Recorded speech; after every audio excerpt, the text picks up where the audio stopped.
গল্পের শুরুতেই আমরা একটা মা আর তার ছেলেকে দেখতে পাই যারা ওহাইও থেকে ক্যালিফোর্নিয়া শহরের দিকে যাচ্ছে। এখানে মাটার নাম ম্যারি আর ছেলেটার নাম এলাইজা। যার সময় ম্যারি এলাইজাকে খুশি করার জন্য বলে যে, দেখবে তুমি পথে অনেক বড় একটা জু পাবে আর সেখানে অনেক ধরনের পশু পাখিরাও আছে। কিন্তু এলাইজার কথা শুনে মনে হচ্ছে যে সে ওহাইও শহরে অনেক ভালো ছিল, ক্যালিফোর্নিয়া যেতে তার মোটেও ইচ্ছা করছে না। এরপর সে আবার তার মাকে বলে যে, মম, আমি পাপাকে অনেক বেশি মিস করছি। তখন ম্যারি বলে যে, আমিও তোমার পাপাকে মিস করছি। আসলে এলাইজার বাবা বেঁচে নেই। এদিকে ছেলের সঙ্গে কথা বলতে বলতে ম্যারি একটা ভুল রাস্তায় চলে আসে, আর এটা বুঝতে পেরে যখন সে ইউটার্ন নেবে ঠিক তখনই পুরো মাটি কাঁপতে শুরু করে। আর হঠাৎ করে দেখা যায় যে তাদের গাড়ির সামনে একটা প্লেন ক্রাশ হয়ে গিয়েছে। গাড়ির সামনের কাজটা তাদের চোখের সামনে ভেঙে টুকরো টুকরো হয়ে যায়। আর এটা দেখতে পেয়ে তো এলাইজার সঙ্গে সঙ্গে গাড়ি থেকে নেমে ওই প্লেন ক্রাশ হওয়ার জায়গায় দৌড়াতে থাকে।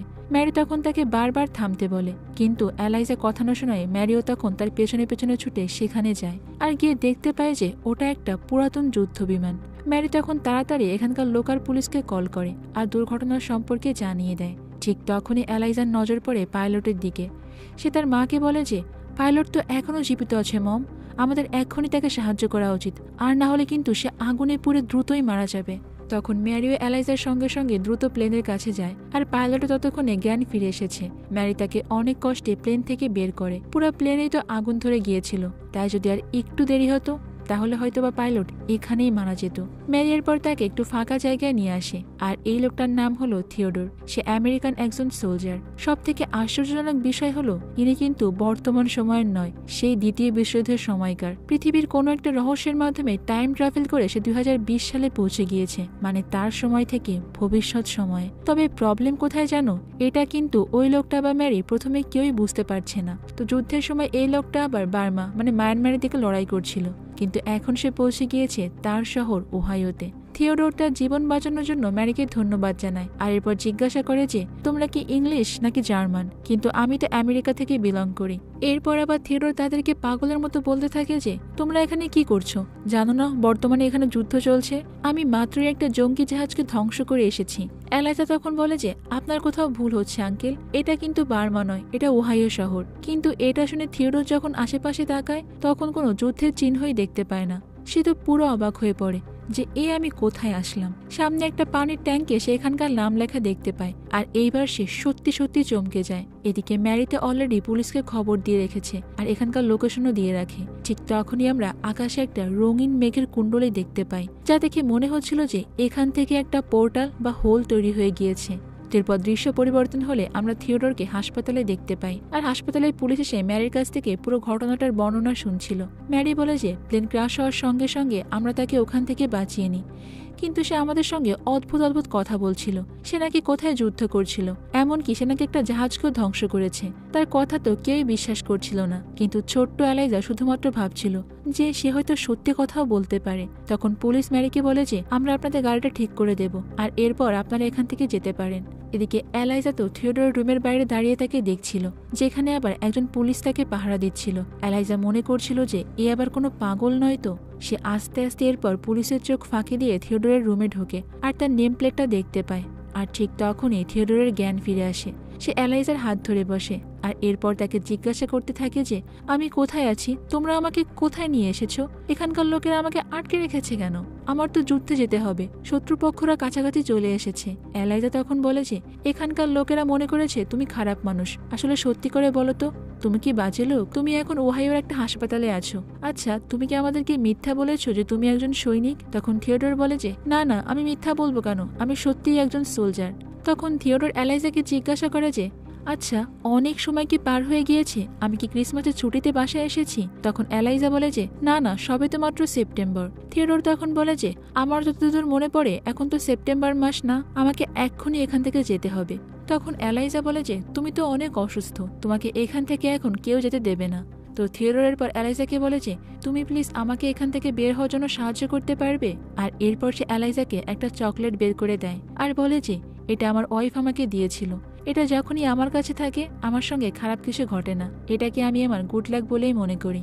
এলাইজা তখন বলে যে ঠিক আছে, এটা আমি আমার কাছে রাখছি, কিন্তু থিওডর বলে যে এর বিনিময় হলেও তুমি প্লিজ আমাকে একটু সাহায্য করো। এই পাশে একটা পুলিশ স্টেশন আছে, সেখানে স্টিফেন নামের একজন কাজ করে। তুমি যদি সেখানে গিয়ে আমার কথা বলো, সে আমাকে চিনবে আর ওই আমাকে এখান থেকে বের করে নিয়ে যেতে পারবে। এদিকে এতক্ষণে বাইরে থাকা পুলিশ জানতে পেরে গিয়েছে যে থিওডরের জ্ঞান ফিরে এসেছে, আর তখন কেবিনের ভেতরে তারা থিওডরকে ছোট্ট একটা ছেলে মানে এলাইজার সঙ্গে কথা বলতে দেখে নেয়। পুলিশ তো তৎক্ষণাৎ ভেতরে ঢোকার চেষ্টা করে, কিন্তু থিওডর এলাইজাকে সব কথা বুঝিয়ে বলে দিয়েছিল, আর এরপর সে নিজেই দরজাটা খুলে দেয়। একজন নার্সের থিওডরকে একটা ইঞ্জেকশন দিয়ে অজ্ঞান করে দেয়, আর পুলিশরা এতক্ষণে ম্যারির সেই ভেঙে যাওয়া গাড়িটাকেও ঠিক করে দিয়েছে।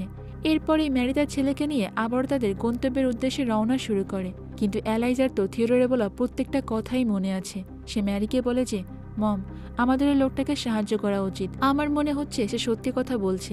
যাওয়ার পথে একটা পুলিশ স্টেশন বাঁধবে, যদি আমরা ওখানে গিয়ে তার বন্ধুকে খুঁজে বের করে তার কথা বলতে পারি তাহলে হয়তোবা তার একটু উপকার হবে। ম্যারির তো তার ছেলের বলা একটা কথাও বিশ্বাস হচ্ছে না, এমনকি সে থিওডরকেও বিশ্বাস করে না। কিন্তু ছেলের জন্য মানে তাকে বিশ্বাস করানোর জন্য যে থিওডর একটা পাগল, তাই তাকে সে পুলিশ স্টেশনে নিয়ে যায়। তারা সেখানে গিয়ে প্রথমে একজনের কাছে স্টিফেনের কথা জিজ্ঞাসা করে, কিন্তু সেখানে থাকা পুলিশ অফিসার তখন বলে যে এখানে স্টিফেন নামের কেউই নেই। ম্যারি তখন বলে যে সরি, আসলে আমরা হয়তোবা ভুল তথ্য পেয়েছি। আর তখন এলাইজা সেখানে থাকা পুরানো ছবিগুলো দেখছিল। এগুলো ছিল 1930 সালের, আর সেখানেই একটা ছবিতে সে থিওডরকে দেখতে পায়। তখন অনেক চালাকির সঙ্গে সেই ছবিটা নিজের কাছেই রেখে দেয়, আর পুলিশ স্টেশন থেকে বাইরে বের হয়ে সে তার মাকে ছবিটা দেখায়। ম্যারি এটা দেখে তো অনেক রাগ হয়ে যায়, আর তাকে বকা দিয়ে বলে যে তুমি এভাবে পুলিশ স্টেশন থেকে কেন ছবি চুরি করে এনেছো?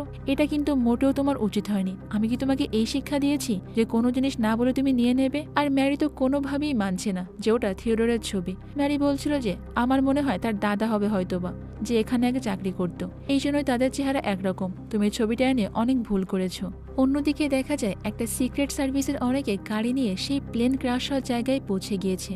আশেপাশের সব জায়গা তারা পুরোপুরি সিল করে দেয়, যেন সাধারণ মানুষ কোনোভাবেই এখানে প্রবেশ করতে না পারে। তাদের হাবভাব দেখে মনে হচ্ছিল যে এই প্লেন ক্র্যাশ হওয়া সম্পর্কে তারা অনেক আগে থেকেই জানতো।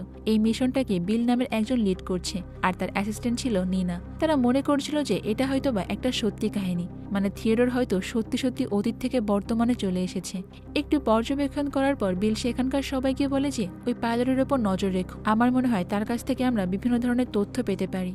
এরপর নিনা তার পুরো টিম নিয়ে চলে যায় হাসপাতালে, আর এদিকে দেখা যায় থিওডর একজন নার্সকে মেরে সেখানে বেহুশ করে দিয়েছে, আর রুম থেকে দ্রুত বের হয়ে জামা কাপড় নিয়ে হসপিটাল থেকে পালানোর চেষ্টা করছিল। সে স্টোর রুমে গিয়ে নিজের পোশাক বদলে এখানকার স্টাফদের পোশাক পরে নেয়, যাতে করে বাইরে তাকে কেউ না ধরতে পারে। কিন্তু নিনা আবার থিওডরকে দেখে ফেলে, আর সঙ্গে সঙ্গে তো থিওডরের পেছনে লোকও লাগিয়ে দেয়। থিওডর বাইরে এসে মানুষদের হাতে একটা আজব যন্ত্র দেখতে পায়, মানে মোবাইল ফোন, কারণ তার সময় তো এটা ছিল না। ভিডিও কল দেখে সে মনে করেছিল যে মানুষরা হয়তো বা নিজের সঙ্গেই কথা বলছে। প্রত্যেকটা গাড়িও তার কাছে পুরো অন্যরকম লাগছিল। সে এইটুকু বুঝতে পারছিল যে কোনো না কোনো গড়বড় তো অবশ্যই আছে। আর এই দিকে দেখা যায় যেখানে এই হোলটা ক্রিয়েট হয়েছিল, মানে প্লেনটা ক্র্যাশ করেছিল, সেখানকার মাটি হঠাৎ করেই কাঁপতে শুরু করে। এরপর সেখানে একজন সায়েন্টিস্ট বিলকে বলে যে ট্রেনিংয়ে আমাদের এইসবই শেখানো হয়েছিল, যে আমরা যদি এরকম কোনো ব্যক্তি পাই তাহলে তার সঙ্গে কিভাবে ডিল করতে হবে। কিন্তু আমরা তো এটা জানি না যে আমরা যদি তাকে আবারও আগের সময় ফেরত পাঠাতে না পারি তাহলে ঠিক কি হবে। এটা শুনে বিল তখন তার প্রশ্নের কোনো উত্তর দেয় না। আমার মনে হচ্ছে এই সম্বন্ধে বিল হয়তো বা তাদের থেকে একটু বেশিই জানে। তো যাই হোক, এদিকে আমরা ম্যারি আর এলাইজাকে দেখতে পাই। এলাইজা তো বারবারই তার মাকে থিওডরের কথা বলছিল, কিন্তু ম্যারি তার বলা একটা কথাও বিশ্বাস করছিল না। একে তো নিজেদের জীবন নিয়ে তারা অনেক বেশি প্রবলেমের মধ্যে আছে, তার উপর আবার উটকো ঝামেলা ম্যারি আর নিতে পারছিল না। এরপর তারা গাড়িতে তেল নেওয়ার জন্য একটা পেট্রোল পাম্পে থামে, আর এলাইজা তখন গাড়িতে একটা চিঠি খুঁজে পায়। ওটা পড়ে সে জানতে পারে যে তার মা আসলে তাকে তার আন্টির কাছে রেখে আসতে যাচ্ছে। এটা জানতে পারার পর তো এলাইজা খুবই কষ্ট পায়, আর নিজের মাকে গিয়ে এইসব ব্যাপারে জিজ্ঞাসা করে। আসলে ম্যারি নিজে অনেক কষ্টে ছিল, সে তার নিজের একমাত্র সন্তানকে বোনের বাড়িতে রেখে আসছে, কিন্তু সিচুয়েশন ম্যারিকে অনেক শক্ত করে ফেলেছে। তাকে মানুষ করতে হলে এটা ছাড়া ম্যারির কাছে আর কোনো উপায় নেই। এলাইজার বাবা অর্থাৎ ম্যারির স্বামী একজন পাইলট ছিল, আর আফগানিস্তানে যুদ্ধ করার সময় সে মারা গিয়েছিল। এরপর তারা ওখান থেকে তেল ভরে আবারও রওনা শুরু করে, কিন্তু একটু দূরে যেতে থিওডর বাইক নিয়ে এলাইজার গাড়িদের সঙ্গে অ্যাক্সিডেন্ট করে। এলাইজা তখন তার মাকে বলে যে দেখেছো মম, তুমি তো বলেছিলে একটা কোইন্সিডেন্ট, কিন্তু আমার মনে হয় না এটা কোনো কোইন্সিডেন্ট। এরপর এলাইজা থিওডরকে থানা থেকে আনা সেই পুরনো ছবিটা দেখায়। এটা দেখে থিওডর বলে যে তুমি ঠিক ছবিটাই এনেছো, এটাই আমি, আর পাশেই আমার বন্ধু স্টিফেন। 12-এর পরে আমরা দুইজনই আর্মিতে জয়েন করি, করে। এলাইজা এরপর তার মাকে বলে যে আমাদের এনাকে সাহায্য করতেই হবে মম। এবার ম্যারিও রাজি হয়ে যায় আর থিওডোরকে বলে যে বলো তোমাকে কোথায় নিয়ে যেতে হবে। থিওডোর বলে যে আমাকে বাড়ি যেতে হবে, আমার স্ত্রী পাওলো আমার জন্য অপেক্ষা করছে। এরপর ম্যারি থিওডোরকে তার গাড়িতে করে নিয়েই রওনা হয়, কিন্তু দেখা যায় যে থিওডোরকে তো অলরেডি পুলিশরা ফলো করছিল। থিওডোরের বাড়িটা এই রাস্তায় ছিল, কিন্তু এত বছরে অনেক কিছু চেঞ্জ হয়ে গিয়েছে, তাই থিওডোর ঠিকমতো চিনতে পারছিল না। অনেকক্ষণ ধরে খোঁজাখুঁজি করার পর অবশ্যই তারা বাসাটা পেয়ে যায়, আর ভেতরে ঢুকেই তো তার ওয়াইফের নাম ধরে ডাকতে শুরু করে। এরপর একজন নার্স বাইরে বেরিয়ে আসে। সে বুঝতে পারছিল যে পাওলা মানে থিওডোর তার ওয়াইফের সঙ্গে দেখা করতে এসেছে। নার্স তখন বলে যে আমিই তার খেয়াল রাখি, কিন্তু আপনি যদি চান তাহলে তার সঙ্গে দেখা করতে পারেন। থিওডোর এরপর যখন রুমে ঢোকে তখন তাদের ছবিটা দেখতে পায় আর বুঝতে পারে যে মাঝখানে সত্যি অনেকগুলো বছর কেটে গিয়েছে। সে অনেক বছর বাড়ি আসতে পারেনি, আর এই কারণে পাওলা এখন অন্য একজনকে বিয়ে করে ফেলেছে, এমনকি সেই ঘরে তাদের বাচ্চাও আছে। এই সব কিছু দেখে তো থিওডোর অনেক কষ্ট পায়। এদিকে ম্যারি তখন থিওডোরের পেছনেই ছিল, আর এইবার সে বুঝতে পারে যে থিওডোরে বলা প্রত্যেকটা কথাই সত্যি। ততক্ষণে দেখা যায় সিক্রেট সার্ভিসের লোকেরা মিলিটারিদের সঙ্গে নিয়ে থিওডোরের বাড়িতে পৌঁছে গিয়েছে। বিল তখন বাইরে থেকে বলে যে তোমার এখান থেকে পালানোর কোনো দরকার নেই, আমরা তোমার কোনো ক্ষতি করব না, আমরা এখানে এসেছি বরং সবকিছু ঠিক করে দেওয়ার জন্য। তুমি এখন তোমার সময়ই নেই, পৃথিবীতে একটা পরিবর্তনের জন্য তুমি অতীত থেকে ভবিষ্যতে চলে এসেছো, তোমাকে আবারও তোমার সময় ফিরে যেতে হবে। আর তুমি যদি এখন ফিরে যেতে না চাও তাহলে কিন্তু অনেক সমস্যা হবে, এমনকি পুরো পৃথিবীতে ধ্বংস নেমে আসতে পারে। এই কথা বলতে বলতে সেখানে ভূমিকম্প শুরু হয়ে যায়। এরপর আবার বিল থিওডোরকে একটু ইমোশনাল ব্ল্যাকমেল করে বলেছে দেখো তুমি কি পাওলাকে ফিরে পেতে চাও না। এই কথা শুনে থিওডোর এবার রাজি হয়ে যায়, কিন্তু এদিকে দেখা যায় যে ঘরের মধ্যে ম্যারি আর এলাইজা অলরেডি ডিসকভার করে ফেলেছে যে ওই যুদ্ধে থিওডোর মারা গিয়েছিল। মানে এখন যদি আবারও সবকিছু ঠিক করতে হয় তাহলে থিওডোরকে অতীতে গিয়ে মারা যেতে হবে।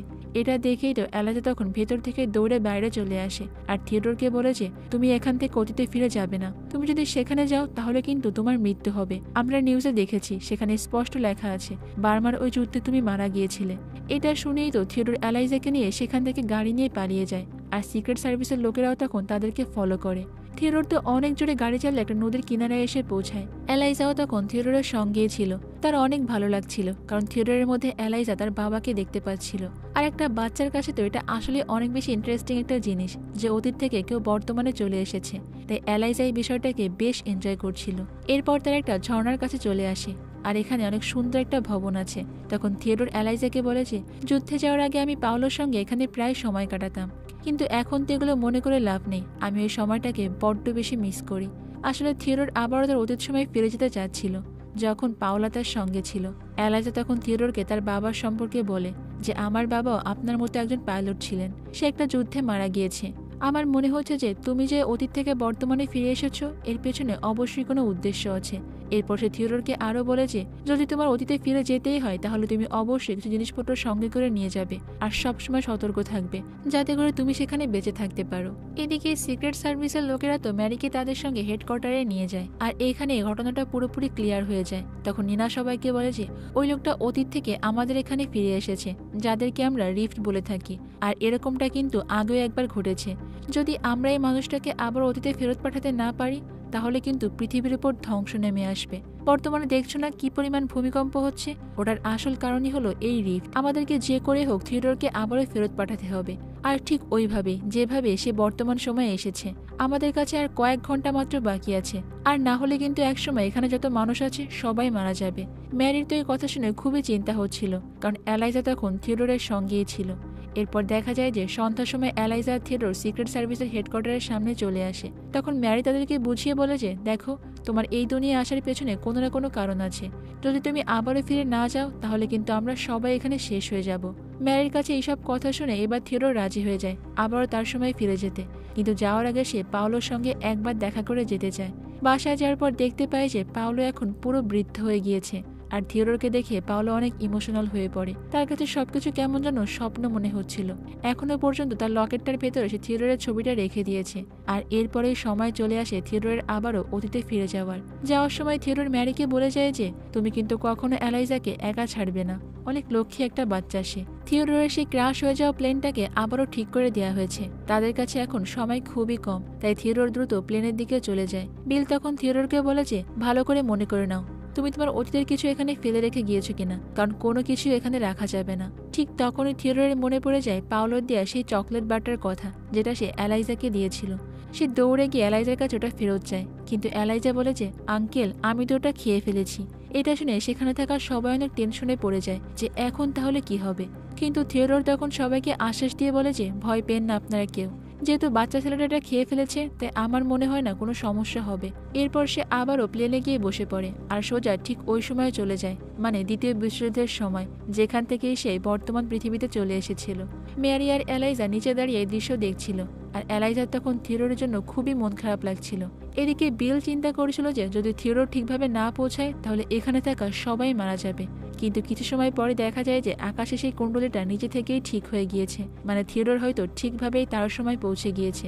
এটা দেখে সেখানে থাকা সবাই অনেক খুশি হয়ে যায়, মানে তাদের সমস্ত বিপদে কেটে গিয়েছে। আর এরপর সবাই সবার গন্তব্যস্থলে ফিরে যায়। ম্যারিও আর এলাইজাকে তার কাজ ছাড়া করে না, মানে হয়তো সে এলাইজাকে আর তার বোনের কাছে রাখবে না, নিজের কাছেই রেখে দেবে। আর আমাদের গল্পটাও এখানে শেষ হয়ে যায়। তো বন্ধুরা, আজকের এই গল্পটা তোমাদের কাছে কেমন লেগেছে? আর অতীত থেকে যদি সত্যি তোমরা কিছু ফিরে পেতে চাও তাহলে কি চাও বলো তো, সেটা কিন্তু আমাকে কমেন্ট বক্সে জানিও। তো আজ এই পর্যন্তই থাক, দেখা হবে অন্য কোনো সুন্দর মুভির গল্প নিয়ে ভিন্ন কোনো সময়। ততক্ষণ পর্যন্ত তোমরা সবাই ভালো থাকবে এবং নিরাপদে থাকবে, আর অবশ্যই তো কুহেলিকার সঙ্গেই থাকবে, তাই না? আল্লাহ হাফেজ।